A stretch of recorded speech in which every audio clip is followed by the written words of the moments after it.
Have you ever woken up one day and realized your whole life was built on silence? My name's Maribeth, and at 63, I found myself sitting across from a man who once promised me forever, laughing when I asked to be included in his will. Funny thing is, a year later, he was knocking on my door, asking to rent space in the guest house I bought after leaving him. Before we dive in, let me know, what time are you listening to this, and where are you? Drop a comment below, I'd love to hear from you. I remember that Thursday in early October like a splinter you never quite get out of your skin. The rain had started before noon, light, indecisive, like it wasn't sure it should be falling at all. By 4 o'clock, the sky had gone that particular shade of gray Oregon does so well, low and unbothered. The kind of sky that makes you keep the kitchen light on, even though it's barely evening.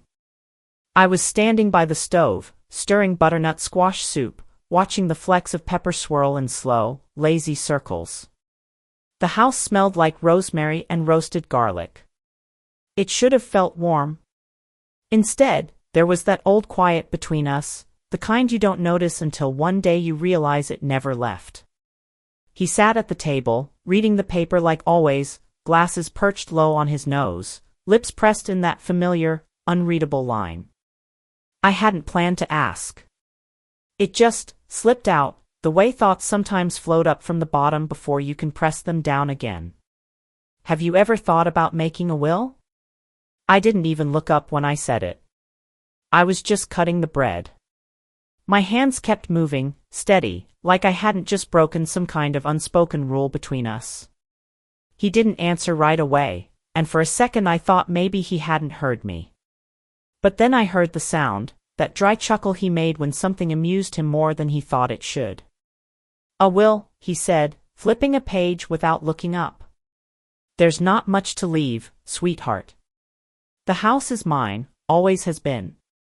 Everything else'll work itself out." I didn't reply.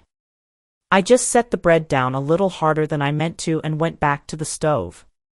It wasn't what he said. Not really. It was how he said it, like it was obvious. Like I was silly for even asking. And underneath that, was something worse. That quiet implication that after all these years, I was still just someone standing beside him, not with him. Like the house was a body he lived in, and I was just the coat hanging by the door. We ate dinner as usual. He told me about a neighbor's dog getting into someone's garbage. I nodded in the right places. I told him the car had made a funny noise when I backed out of the driveway. He said it was probably nothing. I didn't tell him that I'd already taken it to the mechanic earlier that week, paid for it out of the grocery money. He cleared his plate and thanked me, like always. I washed the dishes, wiped the counters. He went back to the living room, turned on the TV, probably another documentary about submarines or presidential scandals. I stayed in the kitchen a little longer than I needed to. Just standing there. I remember thinking, is this it? Not just the night, but the life. A never-ending series of dinners and silences, glances that used to be full of meaning now just placeholders for habit. I didn't feel angry. That was the strange part. It was more like, I'd been underwater for years, and someone had finally opened a window. And I was breathing for the first time, except now I could smell the mildew in the walls. I went upstairs early, pretended to read. But every few minutes I found myself staring at the same paragraph, the words floating around like they were part of a dream I'd already forgotten. I didn't hear him come to bed. Didn't hear the news go off or the bathroom door close. But I felt the mattress dip when he lay down beside me. Felt the old weight return to the other half of the bed. I didn't move. Just listened to the sound of my own breath. The house creaked around us like it always did. Familiar, almost comforting, until it wasn't. He fell asleep quickly. He always did. I lay there with my eyes open, listening to the rhythm of his breathing. It used to calm me, years ago. That steady proof that someone was there. But that night, it sounded like a metronome, ticking away time I couldn't get back. I didn't cry. That surprised me. I thought I might. But it was like something inside me had already made a decision, even if I hadn't said the words out loud yet. A quiet, irrevocable shift. I didn't say anything else that night. And he never brought the conversation up again. Maybe he thought I'd let it go. But I hadn't. Not really. I wasn't angry. Not in the way people expect anger to look. No slammed doors. No shouting across the table. No broken plates. Just a sort of emptiness. Like I'd walked into a room I'd been in 1,000 times before and suddenly noticed there were no mirrors. I moved through the house like usual.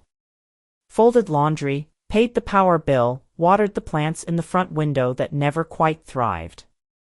Gordon didn't mention the conversation we'd had that night, and I didn't bring it up either.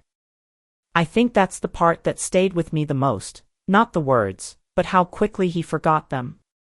Or worse, how little they'd meant to him in the first place.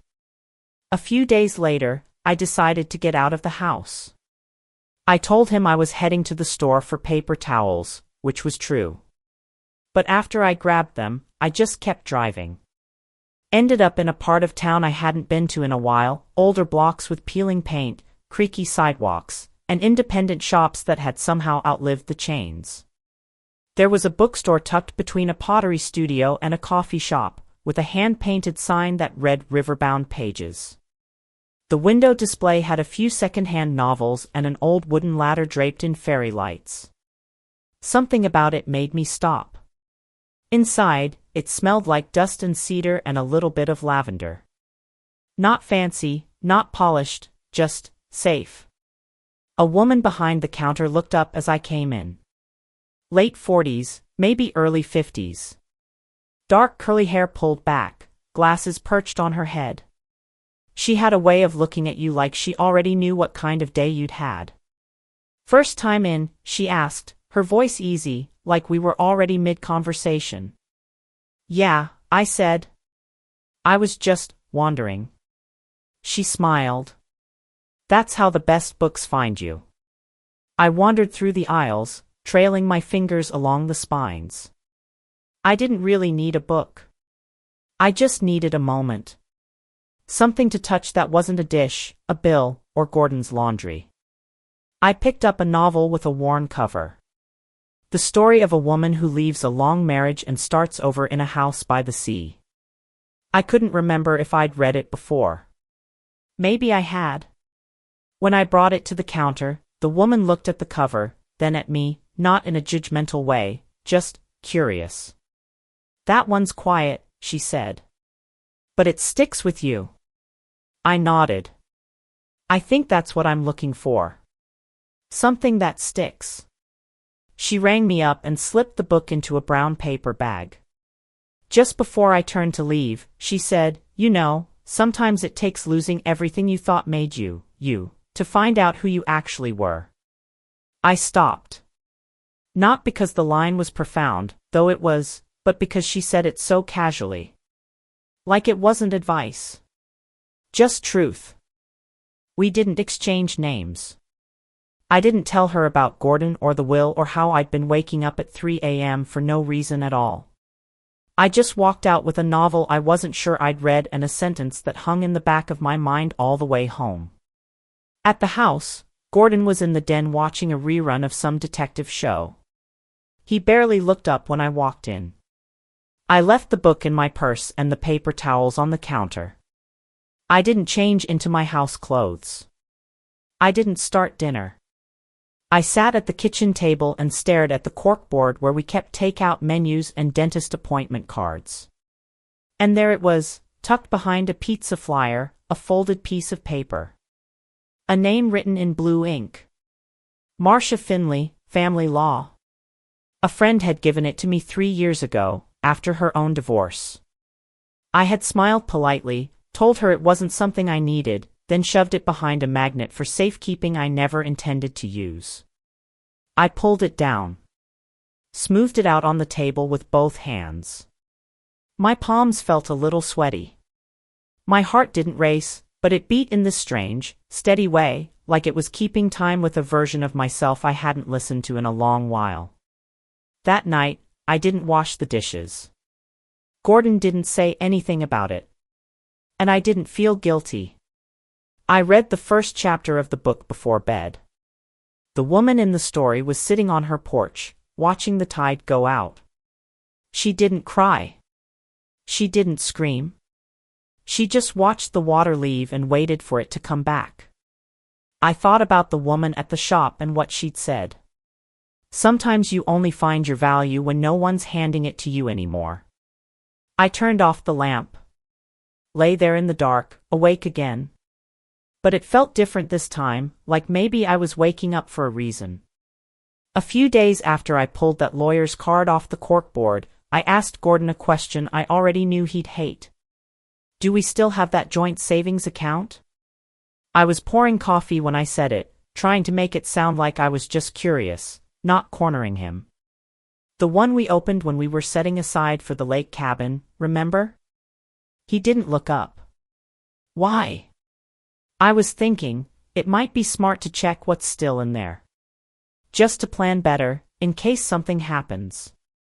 This time, he did look at me, slow, sharp, like he'd been waiting for a reason to go cold.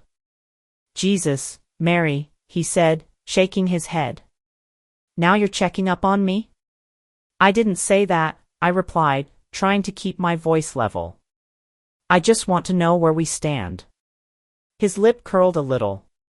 You're starting to sound like one of those women who thinks she's owed something. I didn't answer.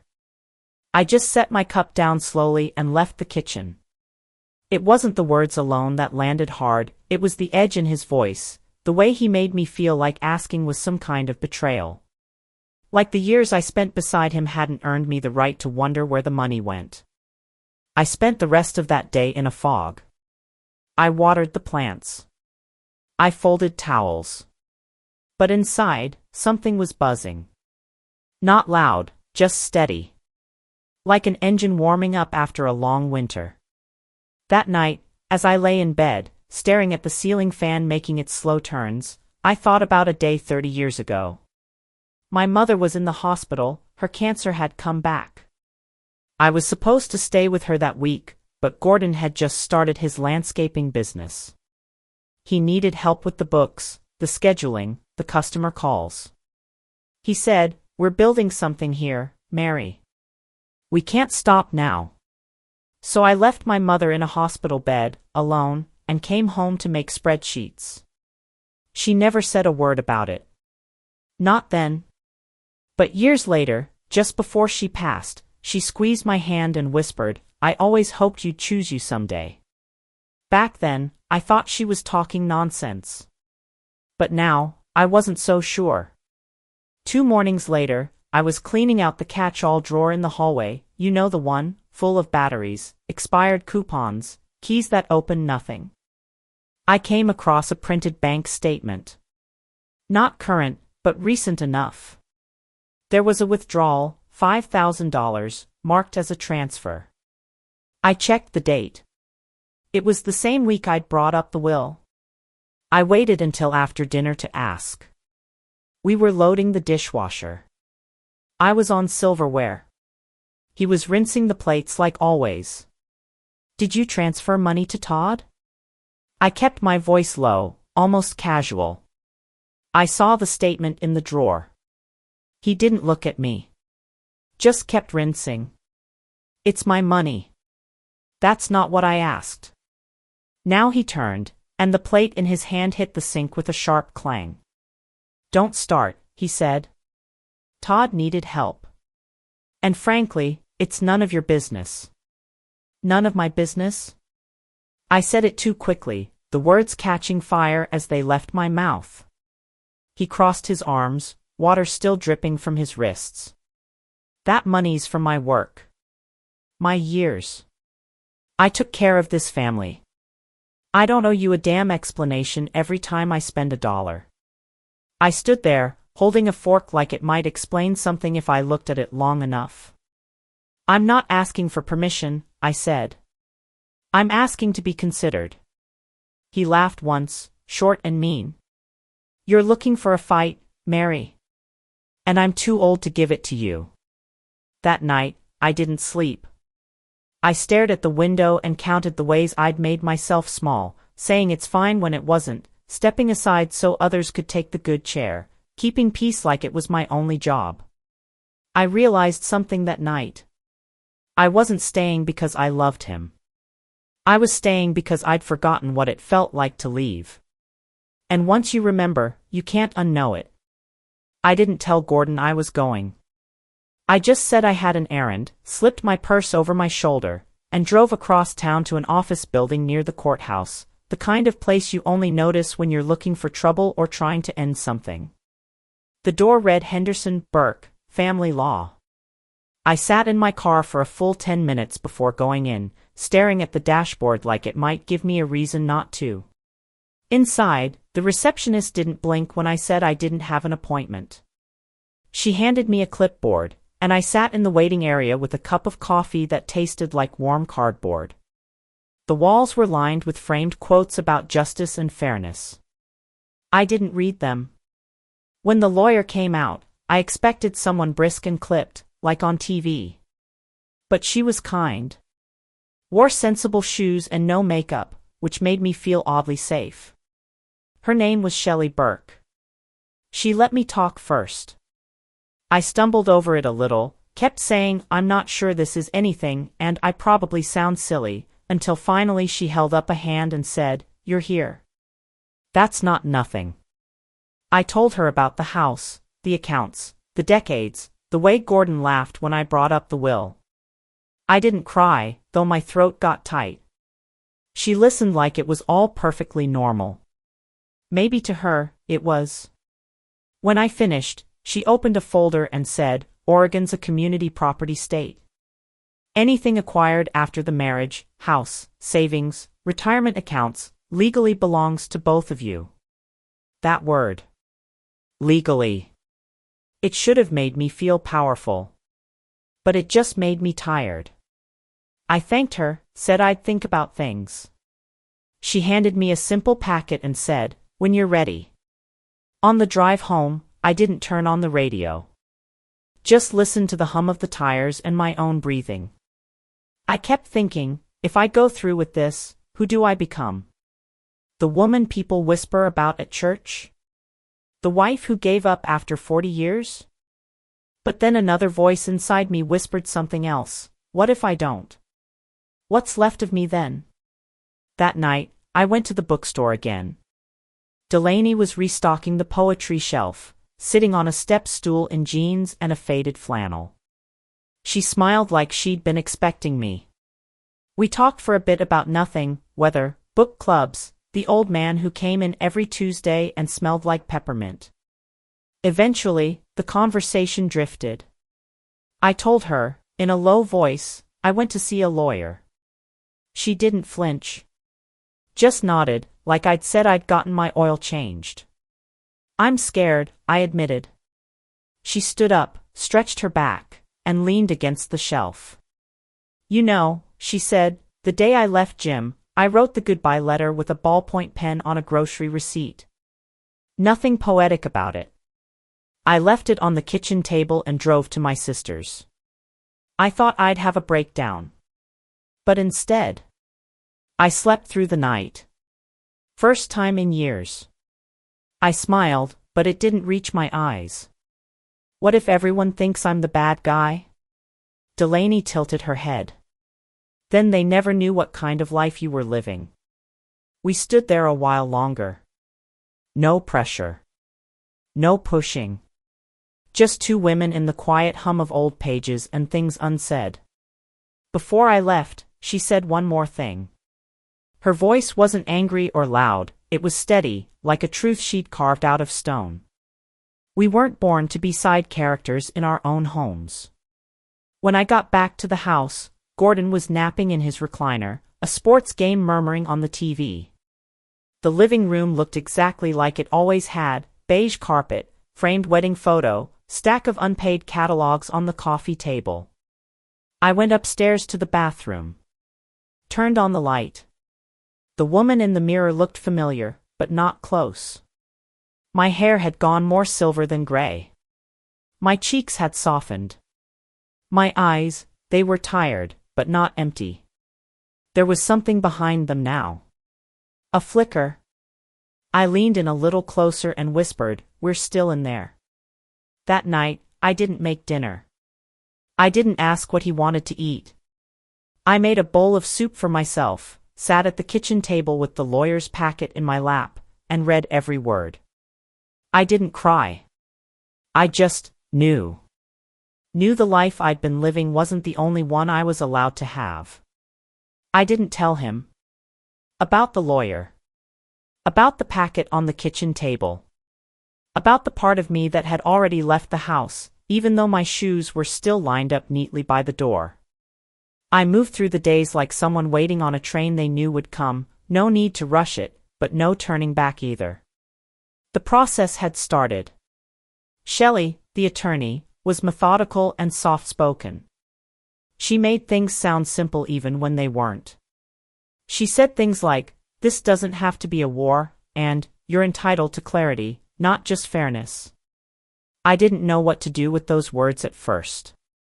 They felt too generous. One afternoon, I came home early from the grocery store, forgot the list, went back, usual nonsense. When I walked in, I heard Gordon on the phone in the den. His voice carried more than he realized when he thought he was alone. "I'm not worried," he said. "She won't go anywhere." She couldn't. What the hell would she do, start over at 63? Please. She's not leaving. She's just making noise. He laughed after he said it. That dry, dismissive laugh I used to mistake for confidence. I stood there in the hallway, keys still in my hand, grocery bags cutting into my fingers. I didn't walk in on him. Didn't slam the door or say anything. I just turned around and went back to the car. Drove around for an hour, not thinking. Or maybe thinking so much I couldn't feel it all at once. When I finally got home and put the groceries away, I didn't speak to him. He didn't notice. The next morning, I checked my email, just routine stuff, a coupon from Walgreens, an update from the church choir I hadn't attended in months. Then something strange caught my eye. It was from our bank. A notification about a document upload to our joint account portal, some form related to property ownership. I clicked it without even really knowing why. It opened a PDF, an unsigned draft of a transfer of title. Our house. To his son, Todd. I read it twice before I realized I'd stopped breathing somewhere in the middle. He was trying to move the house out of our name, out of my name, before the divorce paperwork was even done. I printed the document and drove straight to Shelley's office without calling first. She was in a meeting, but I waited in the lobby like I was made of stone. When she finally brought me in, I laid the paper on her desk and said, "He's trying to give it away." She read it once and nodded slowly, fingers steepled under her chin. "If he files this, or signs it, we can argue he's attempting to move assets in bad faith. But we need to act now." What does that mean? It means I'll file a motion today to freeze the transfer. You have grounds to stop it. She kept talking, explaining next steps, court timelines, what it meant for our case. I heard her, but it felt like I was underwater, catching only every third word. Outside her office, I sat in my car for 20 minutes before starting the ignition. The sun had started to set, turning the sky into watercolor. Everything looked soft and tired. I thought I'd feel panic. Maybe betrayal, or rage. But what I felt was calm. It was like finally touching the bottom of the pool after kicking for air too long. I wasn't drowning anymore. I wasn't even scared. I was just done. When I got home, I made tea. Gordon was upstairs watching something loud, sports, or politics. I never bothered to ask anymore. I sat in the kitchen and listened to the quiet between us stretch even wider. And I realized I didn't need him to hear me to know I was finally speaking. The day I filed the divorce paperwork, the sky was the same pale, empty blue it had been when we got married. I noticed that, driving to the courthouse. Oregon skies can be dramatic, thunderous or moody, but that morning, it was flat and quiet, like a blank page. I didn't cry when I handed over the envelope to the clerk. I didn't shake or second-guess myself. My hands were steady. My voice was clear. I walked out of that building not like someone who had lost something, but like someone who had remembered something she'd once owned.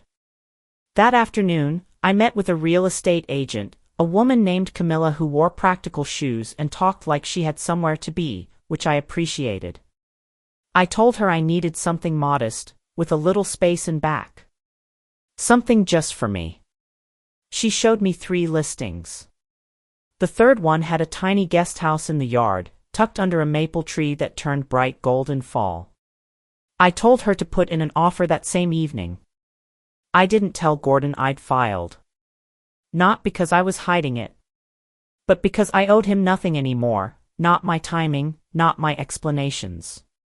The next day, the court served him. He found the envelope on the porch, opened it right there in the living room. I was folding laundry when I heard the sound of paper tearing, then silence, then, "You've got to be kidding me." I kept folding. He stormed into the hallway, waving the document like it was an eviction notice. His voice cracked from disbelief. "You want me to live out my retirement alone? In some one-bedroom apartment while you go play house somewhere else? You want me to be the old guy at the diner everyone feels sorry for?" He dropped the papers on the floor like they were burning his hands. "Is that what this is?" he said, jaw clenched. "You want me to grow old in shame?" I stood still. Then I looked up, really looked. His face was red, eyes wide, mouth pulled tight. And I said, steady as I've ever spoken, "No. I just want to live the rest of my life like a person." It was the first time in a long time that I didn't drop my gaze. I let him see my face, every crease, every mile of it. He stood there, staring at me like I'd just spoken a language he didn't understand. Later that week, he called our sons. They both came on a Sunday. Gordon had cooked a pot of chili, trying to set the stage like it was just a check-in. But I knew what it was. A performance. He was going to make a scene and hope the boys would beg me to stop this. We sat at the kitchen table. He handed them their bowls, then launched right into it. "She's leaving me. After everything. After 42 years. Just like that." He didn't cry. He wanted to, I think, but he was too proud. The younger one, Sam, looked between us. Then at me. "Mom," he said quietly, "do you want this?" I nodded. "I do." Gordon's voice rose. "She's going to throw away the family, the house, everything we built." "For what?" "To feel strong for 5 minutes." That's when the older one, James, who usually keeps his mouth shut and his head down, leaned forward and said, "Dad, maybe she's just done feeling small." Gordon looked like someone had slapped him. James kept going. "We've all seen it, Dad. The way you talk to her. The way you dismiss her. I love you, but I'm not blind. Maybe Mom's finally choosing herself." I expected a fight. A yell. But Gordon didn't say a word. He just got up and left the table. We heard the door to the den click shut behind him. We sat there for a moment. Then Sam said, "You okay?" I nodded. For the first time in a long time. "I think I might be." They helped me wash dishes that night. No one said much after that. But I could feel something had shifted. Gordon wasn't just out of arguments. He was out of control. And he knew it. 3 months came and went like a tide I didn't notice until it pulled back and left everything exposed. The paperwork was finalized. My name was on the deed to a little single-story bungalow on the quiet side of town, with a chipped mailbox and a front porch that needed sanding. It wasn't much, but it was mine. There was a maple tree out front that dropped leaves like confetti that first autumn, and a small guest house in the back, just one room and a half bath, enough for someone traveling through or looking for solitude. At first, I planned to list it on Airbnb. Something simple, a bit of extra income, nothing more.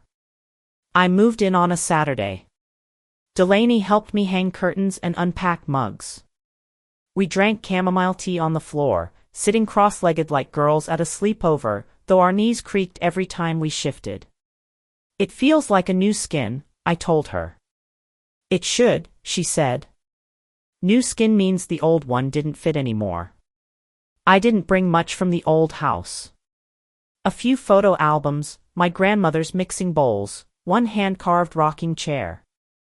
I left the rest behind, furniture, dishes, the marriage.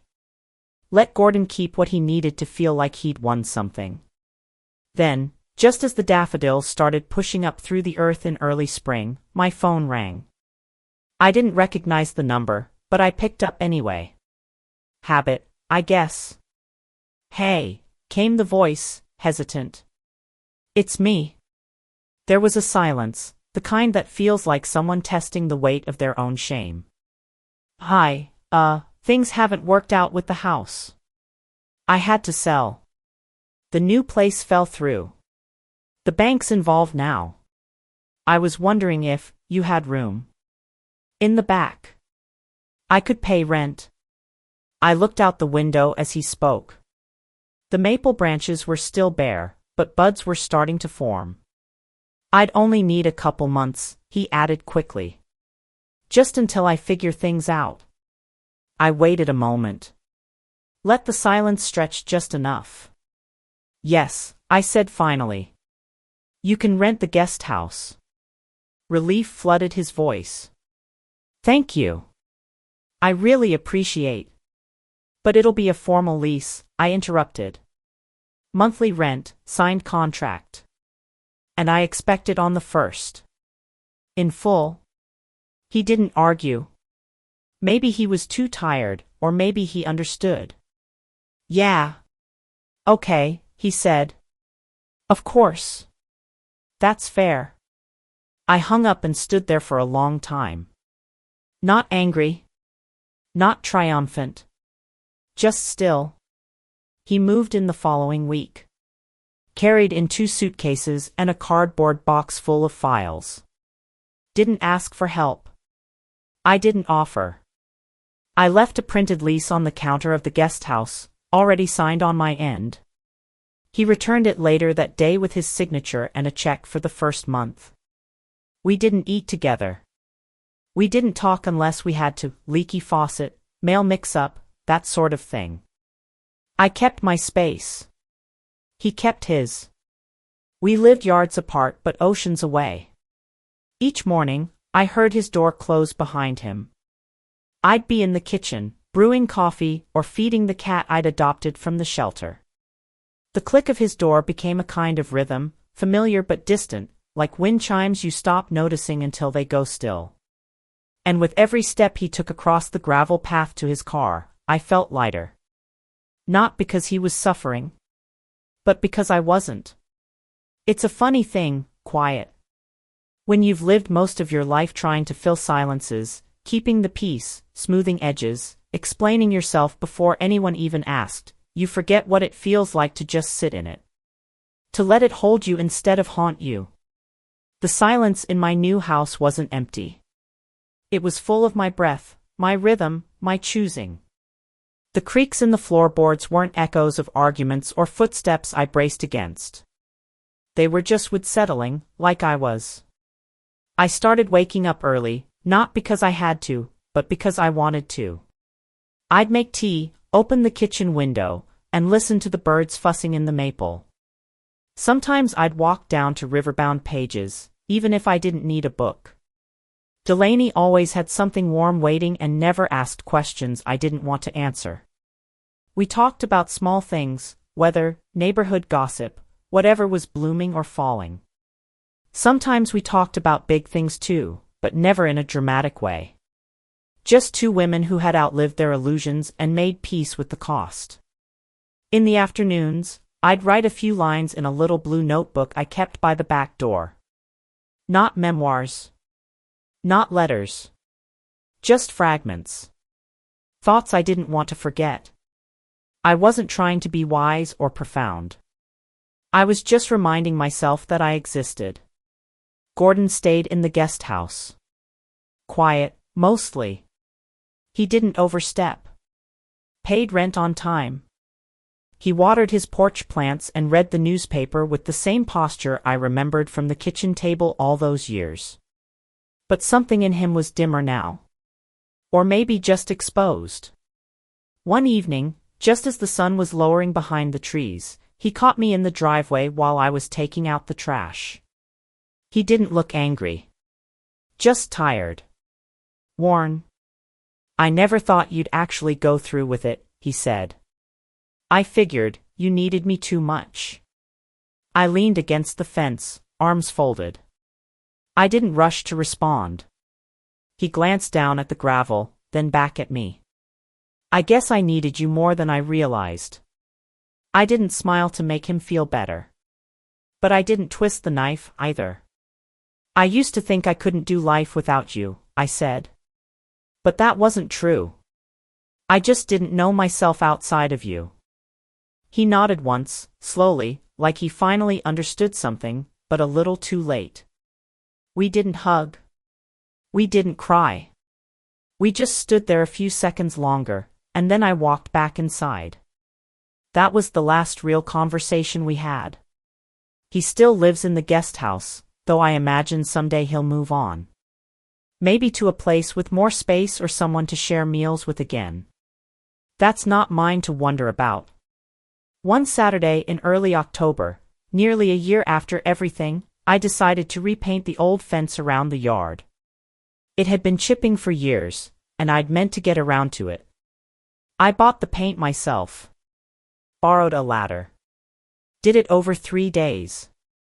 On the second morning, a little girl from 2 houses down passed by on her bike. She stopped, watched me for a minute, then called out, "Are you fixing your house?"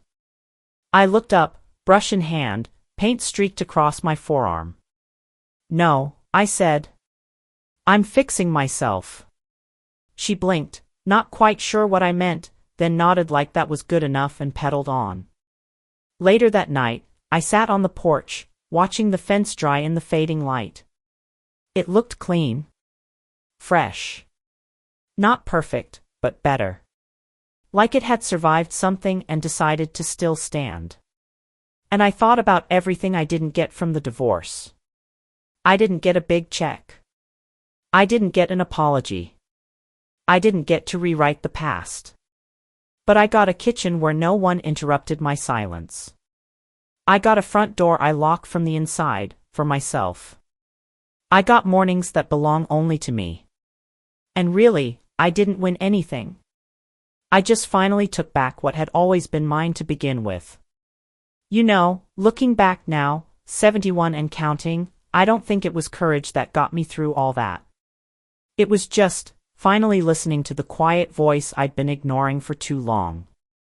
The one that kept whispering, "You're allowed to want more. You're allowed to come home to yourself. We don't always leave with fireworks. Sometimes, we just slowly open the door and walk out holding our own hand." Have you ever felt like that, like the hardest part wasn't leaving, but realizing you could? If this story spoke to something inside you, I'm glad we spent this time together. And if you'd like to keep walking this road with me, I hope you'll join me again for the next story.